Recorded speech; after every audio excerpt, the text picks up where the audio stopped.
Welcome to Aqua Talks, where marketing meets bold, game-changing ideas.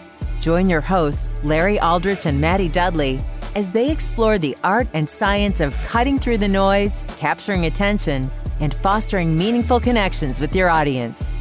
Whether you're a destination marketer, government contractor, or simply passionate about the transformative power of marketing, Aqua Talks offers engaging discussions, fresh insights, and actionable strategies designed to inspire and inform.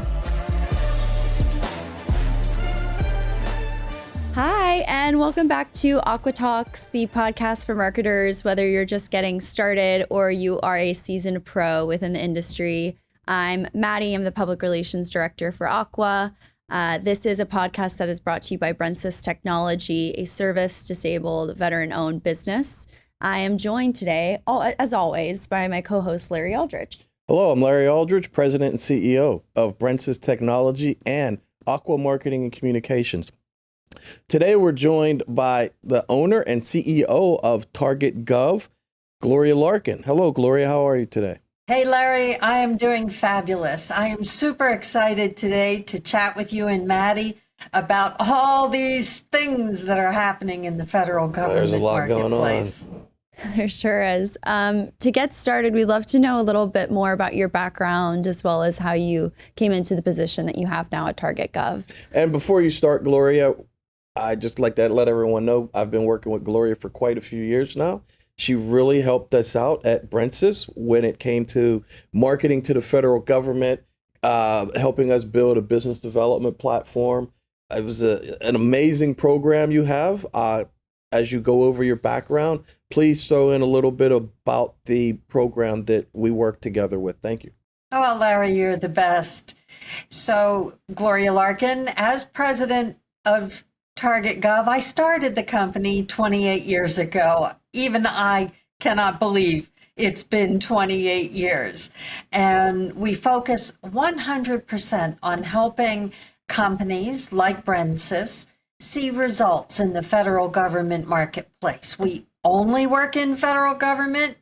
We live, eat, and breathe it. And things are changing every day as we speak. And so we help our clients pivot and still win, no matter what the situation is. If it's a COVID, if it's an administration change, no matter what, we've helped our clients win over $25 billion in U.S. federal prime contracts. So we bring an expertise to the table that I don't think anybody else has in this marketplace on how to market even before the capture process starts. And the product and service that Larry mentioned, we have actually developed a unique consulting process.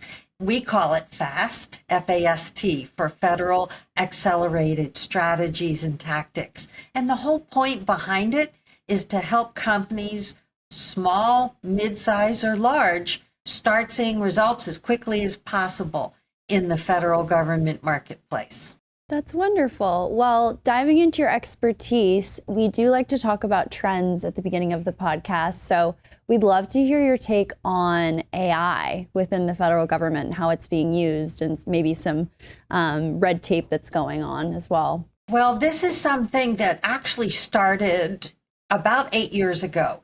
And most people did not realize that the federal government was an early adopter of utilizing artificial intelligence throughout the entire procurement lifecycle. From the very beginning and when they're just thinking about the services and products they need, through selecting contractors, through the process of managing the contract, even all the way to contract closeout. So we call that the life cycle of a contract, and artificial intelligence has been used aggressively by the federal government. And now with the new administration, it's even become more critical, especially at the very beginning, when contractors are trying to get themselves inside the door. If you cannot be found by the AI tools that the federal government is using, you're going to have a very difficult time getting in the door. Yeah, we've spoken at length about that. You've mentioned from the very beginning, like you said, when you were doing the SAMs, make sure we have keywords in as many places as we can in the SAMs. In the DSBS, make sure that we have keywords in as many places as we can in the DSBS in certain areas, and utilizing space that wouldn't be utilized, but utilizing that space for keywords. And also you mentioned using keywords that you would originally see from the agency, from the solicitation, how their language, how they speak, and taking those words and creating keywords. Do you want to just go on a little bit about that? Sure. No matter what kind of service or product that you want to sell to the federal government marketplace, every customer in the federal government has their own ability to buy. So if you want to sell to the Army, they buy directly. If you want to sell to Social Security, they buy directly. So it's important for a business to understand, how does that customer talk about your services or products? And they all have their own perspective. That perspective is related to the mission of that agency. We're going to talk about mission critical a few times today. And if you're selling to the Army and their mission is to support the Army warfighter, that's a very different mission than if you're selling to Social Security, whose mission is to maintain the secure funding of the Social Security program. So this is why keywords describing your services in their vernacular is so important. So if you manage projects, think about that for a second.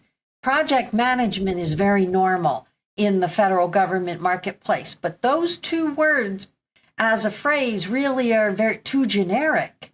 So if you're managing submarine decommissioning projects, they're going to use very specific keywords.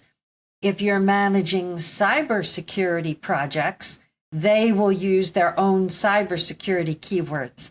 So that's what we mean by finding the keywords and phrases that the federal government agencies use to describe your own services and products. And earlier you mentioned that there's a variety of AI tools that the federal government is using. Do you mind diving into which ones those may be? Maddie, this is really interesting because the federal government has developed their own. So Department of Homeland Security has the Procurement Innovation Lab. Everything's an acronym these days. They call it PIL.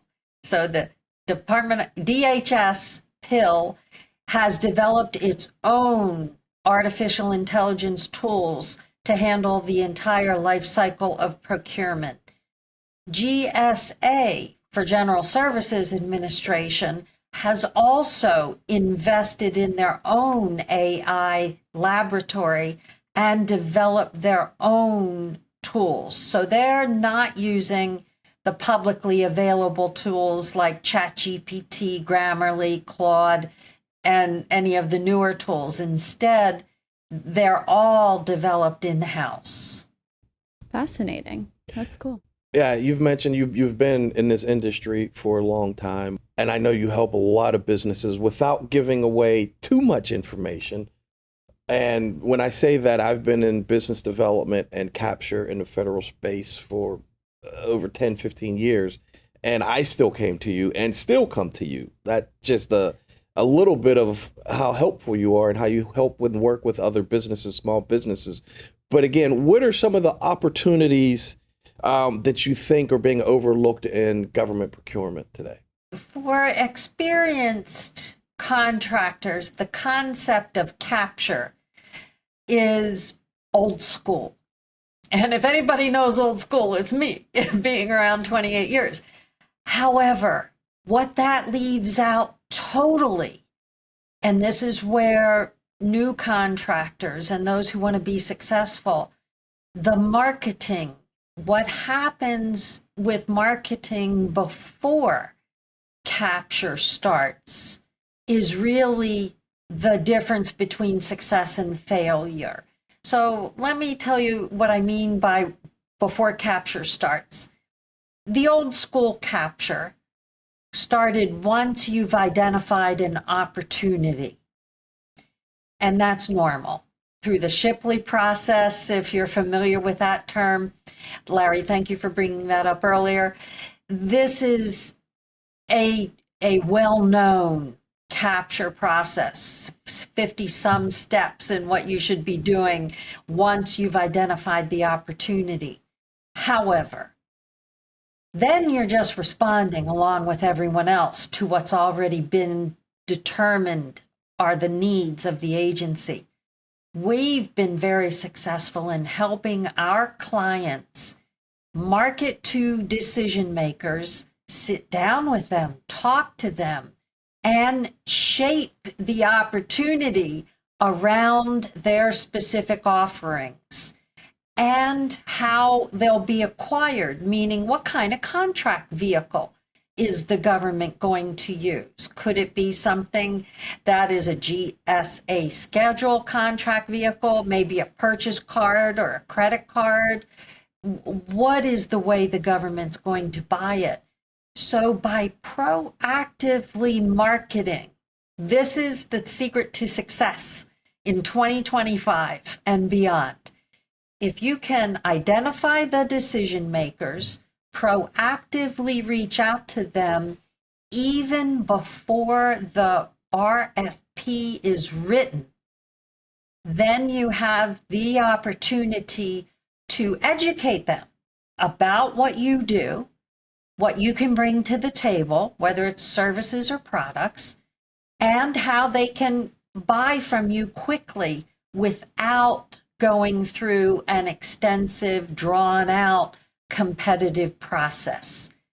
This is the way to win small, mid-size, and very large contracts.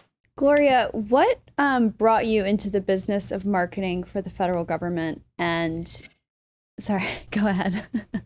I was dragged kicking and screaming. I started my business 28 years ago, and it was marketing in the business to business environment. That was my expertise. I was not a government employee ever, and my ability to quickly identify targets, the methods to reach out to them and convert them into clients is what attracted my customers to working with us as a consulting firm.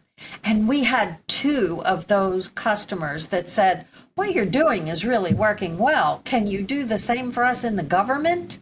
You know, and this is 20 some years ago. So I thought for about 5 seconds and I said, the government, how tough could it be? Sure, we'll help you with that. And that became the tail that wagged the dog, meaning that we segued out of the B2B, business to business environment, and we focused every moment of every day understanding the federal customers, the uniqueness of the federal customers, and then developing this plan, process, tools, everything that a company would need to be successful in the federal government marketplace. And it took a few years because this was before, believe it or not, databases and computers. I can't believe I'm that old. But the idea of helping clients reach out and build those relationships is really the key to success. Yeah, that really is. Which brings up, you're an expert marketer. We are expert marketers. We market Brensis to the federal government. We market programs working with the federal government, how to help the federal government do their marketing on their programs, where TargetGov works with companies like us to help us learn how to work with the federal government. So it's marketing, but it's two different aspects. You're very valuable in what you do and what the service you provide to companies like Brent's, to the thousands of other small businesses out there. I really think that need your service, especially now with a lot of the changes that are coming in federal procurement. And if, without having to say too much, if small businesses that are watching right now that are going to be spinning in circles and lost when it comes to how federal procurement may be going forward through the GSA, is there anything top of mind that you would want to be able to say to them, or a way to help them pivot to the new form of federal procurement before the new FAR is written, if the new FAR gets written?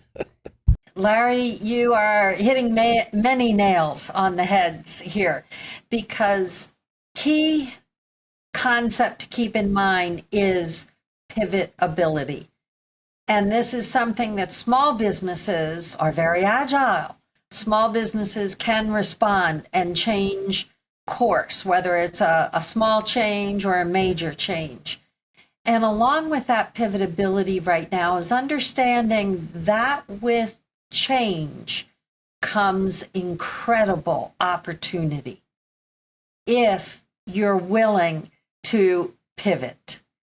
So that trend that is taking place for those businesses who are already federal contractors and may be seeing their contracts being stopped or reduced in scale, this is where you want to start looking in other agencies for the funding to make sure that that will be there for the work that you want to do, and maybe even adjust your capacity or the work that you're able to perform based on what that customer's needs are. So if I can give you an example, would that be okay? Absolutely. Please. So today, with the new administration, the focus is on eliminating waste, fraud, and abuse, also in increasing efficiency and the use of artificial intelligence. So no matter what product or what service your company is providing to the federal government, if you start thinking about how you can shape or frame the discussion of your company's abilities around those major goals, eliminating waste, fraud, and abuse, if you don't do that, how can you help that agency increase efficiency and address the mission directly? You know, I mentioned earlier the example of the Army versus Social Security, two entirely different missions. So by addressing those mission needs, you'll be able to then be very adept at looking at new and finding new opportunities to pursue, win, and perform. Gloria, do you only work with clients that are in the federal space? We only help clients win in the federal space. However, many of our clients also have commercial clients. They also work in city, county, state, or federal government. So what we do translates across those various targets, but when we help our clients, we are going to be very focused on helping them pursue and win business with federal related contracts. Yeah, I can definitely say what you've consulted with us on the federal space, we've taken that and used it again on the states as we go after state contracts. So it does correlate. It does map over if you follow that process, the FAST process, which we do.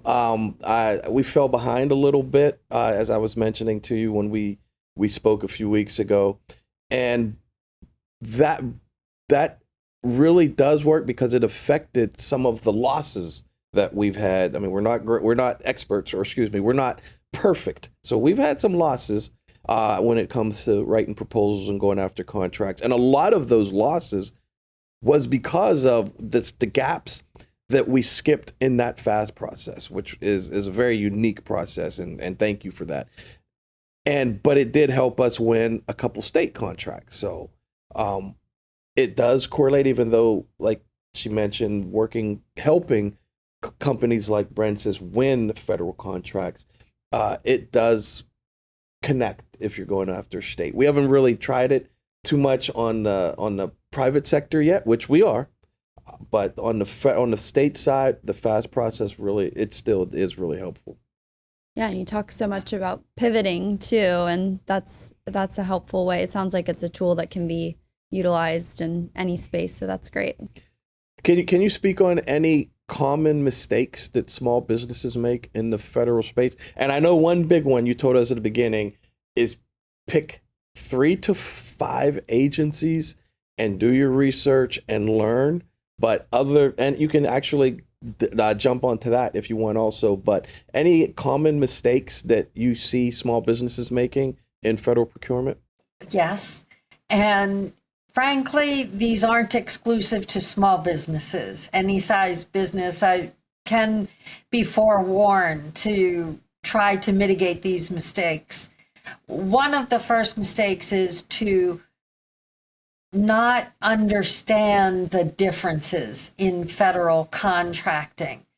The rules and regulations are massive, and I know the new administration wants to simplify them, which frankly would be, I think, welcome for virtually anybody who doesn't want to read 2,000 pages of regulations. However, the complicated nature, for instance, it can be simple in tactics, meaning you cannot take somebody out to lunch in the federal government. You can't buy them a little gift and take it to have them remember you. Even something as simple as a pen could be suspect. So the rules and regulations are there to keep waste, fraud, and abuse as low as possible. And then they're also there to help small businesses get their fair share. So how do you understand what your fair share is for that particular target, as well as who are the people, the decision makers attached to the opportunities that you want to go after? Meaning that this is not just a bid world. That's the other big mistake I see businesses make. They think all they have to do is submit 10 bids and they're bound to win some. Well, we all know if you've been in this market, you could submit 100 bids and win 0. So the key is understanding your customer, what's important to them, using their keywords and phrases, their mission, and understanding the pricing structure that would be critical for winning contracts in the federal government. You can't charge exorbitant prices and expect to win. And that's exactly right. And that's one of the reasons why we went back to look at the fast process that you developed for us. And you developed your fast process specifically to each individual business you work with, based off of their needs, their goals, and what they're trying to do. And with that said, we were at a point where we were getting out 3 to 5 proposals a month, actually 3 to 6 proposals a month. And our win percentage wasn't that great because we got away from everything you just spoke about, which was developed in that fast process. And I can definitely attest that following that process, putting together a better plan, and only writing the proposals that we did all of the work ahead of, or you're wasting your time, pretty much just like you said. Exactly. I did not know that you were going to say that, but I'm glad to hear that the proof is in reality happening. The best thing to do is only bid those opportunities where you already have a high percentage of winning. because that will save you money. First of all, you won't waste time and money pursuing opportunities that you don't have a good chance of winning, and instead focus on the few opportunities where they know you, they like you, they trust you, and they want to do business with you. That's when you have the best chance of winning. Before we let you go, Gloria, and thank you for being with us, do you have any success stories, any success campaigns that you would like to shout out? Yes. Yes, I do. As a matter of fact, this one is just, I'm so proud of our clients. This is a small business who has been doing business with the Department of Energy in a couple of different locations. And we worked with them through our FAST process, as you mentioned, Larry, and we helped them understand this idea of sole source contracts. This means that your company does something different than all of your competitors, or it has a unique product different from your competitors. We were able to help them frame their service offerings, not a product, service offerings, even branding them and trademarking them so clearly that the U.S. Department of Energy ended up awarding a $191 million direct award contract, meaning no one else shared that contract with this small business out of Tennessee. They're not even in the middle of the DC area. They're located in Tennessee, and they won the largest direct award or sole source contract that the Department of Energy has ever awarded to a small business. At the end of this contract, they won't be small anymore, but that's their growth goal, is to grow into a mid-size or large business.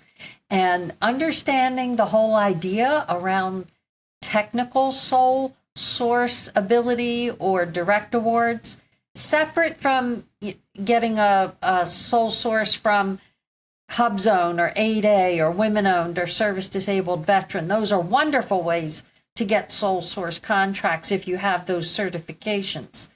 But this technical sole source is not limited by dollars, as $191 million will attend to. So that is something that we're very proud of our clients for pursuing and winning. Well, yeah, that's great. That's fantastic. Actually, we are an SDVUSB and hopefully soon to be an 8A. So we haven't gone after any sole sources or even started that yet, but I'm sure we'll be having some conversations with you on the best way to approach sole sources in the future. And thank you for being with us, Gloria. We really appreciate everything you've done for Brentsis. We want to continue to work with you as a consultant, and hopefully a lot of other companies will definitely start reaching out to you also. You have a lot to offer. Thank you so much. It's been an honor to work with you, and thank you for your service. I am not a veteran. I try to be the kind of citizen that earned your service. So thank you, my friend. Thank you. Thank you, Gloria. If you're interested in learning more about TargetGov or Gloria, please go to aquatalks.com. Gloria's information will be on there, as well as some info about TargetGov. You can follow us on social media. Please subscribe to the podcast if you enjoyed today's episode, and like it too if you liked it. I'm Maddie again with Larry, and thanks for joining us again. Thank you. You've been listening to Aqua Talks, where marketing innovation takes center stage with bold ideas and actionable insights. Ready to take your strategies to the next level? Visit aquatalks.com to book your free consultation and explore resources that empower you to thrive in today's fast-paced marketing world. Until next time, stay bold, stay inspired, stay imaginative.